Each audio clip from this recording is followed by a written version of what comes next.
Hello, you are watching Studio Expansion TV, bringing you more passion, more profits, and more purpose to your studio.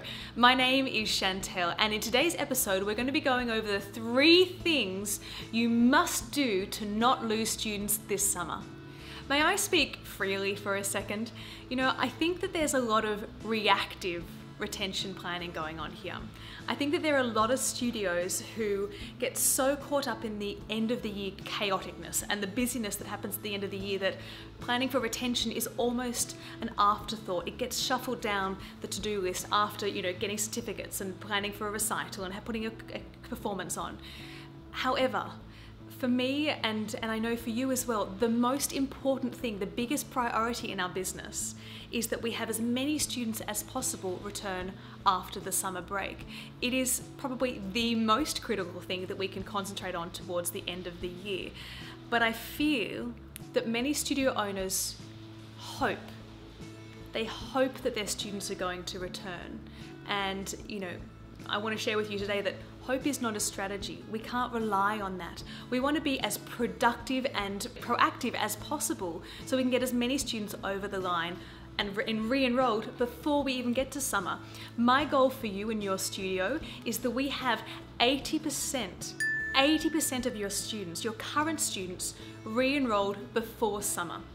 That's what I ideally like, because then we're just catching the last kind of few over the summer break and we can do a big push at the, you know, the intake time.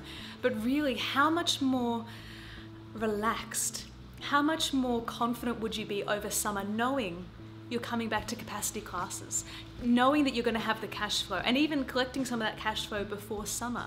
It's going to take all that pressure off your shoulders.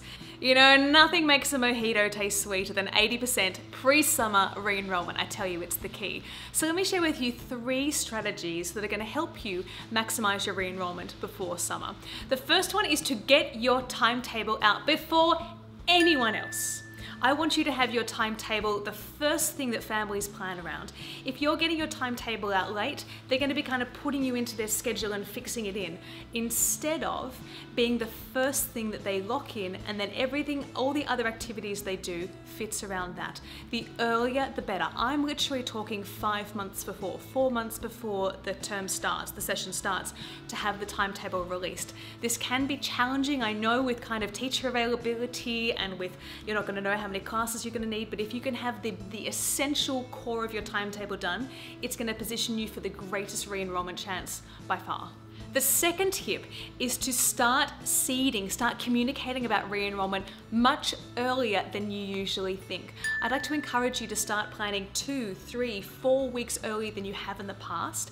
And what you'll find is that because you've given yourself more time to communicate, oh, next year is coming, it's going to be fabulous, we're going to be doing this, this, and this, and giving them an invitation to re-enroll and some impetus to re-enroll, because you've given yourself much more of a window for that communication period, you're going to have more students jump at the chance. And you're just going to give yourself so much more of an advantage in this place. And I think a lot of studios leave it to the last minute to hear, have you signed up for next year yet? And then they're in desperate, and people can smell it, like fear. So you want to avoid that by giving yourself as much time and as much planning around this re-enrollment as possible. So the third tip, and this is one of my absolute favorite strategies, it's magical, I tell you what. This is to use the law of social proof.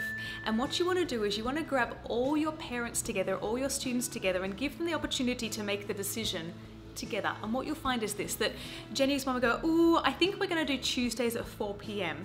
And then Amber's mum looks over and goes, oh, so you're going to do Tuesdays at 4 p.m. or we'll do it too.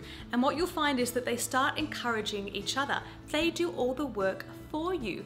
Now, what we do know about running a studio is that the greater sense of connection, the greater friendships we have in the studio is what keeps the kids, you know, super glued to your studio.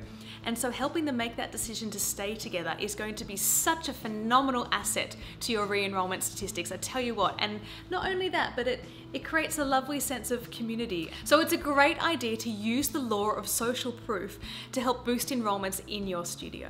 So I tell you what, hope is not a strategy, but if you're looking for a little bit more of a concrete plan to how to re-enroll your students and build retention in your studio, I've recorded one of my most popular trainings. It's called Ramp Up Retention. Literally, it walks you through how to set up a retention plan in your studio. It's about 60 minutes long. You can grab a cup of tea and you can watch it straight away right now by clicking the link below. Literally, this will walk you through the biggest mistakes studios are making with retention and how to avoid them. So you can plug those little holes of retention in your studio. So I'm curious, how many weeks in advance do you normally start beginning your re-enrollment process? 3 weeks, 4 weeks, 6 weeks? Post your answer in the comments below. Thank you so much for watching. My name is Chantel from Studio Expansion, and I look forward to seeing you again next time.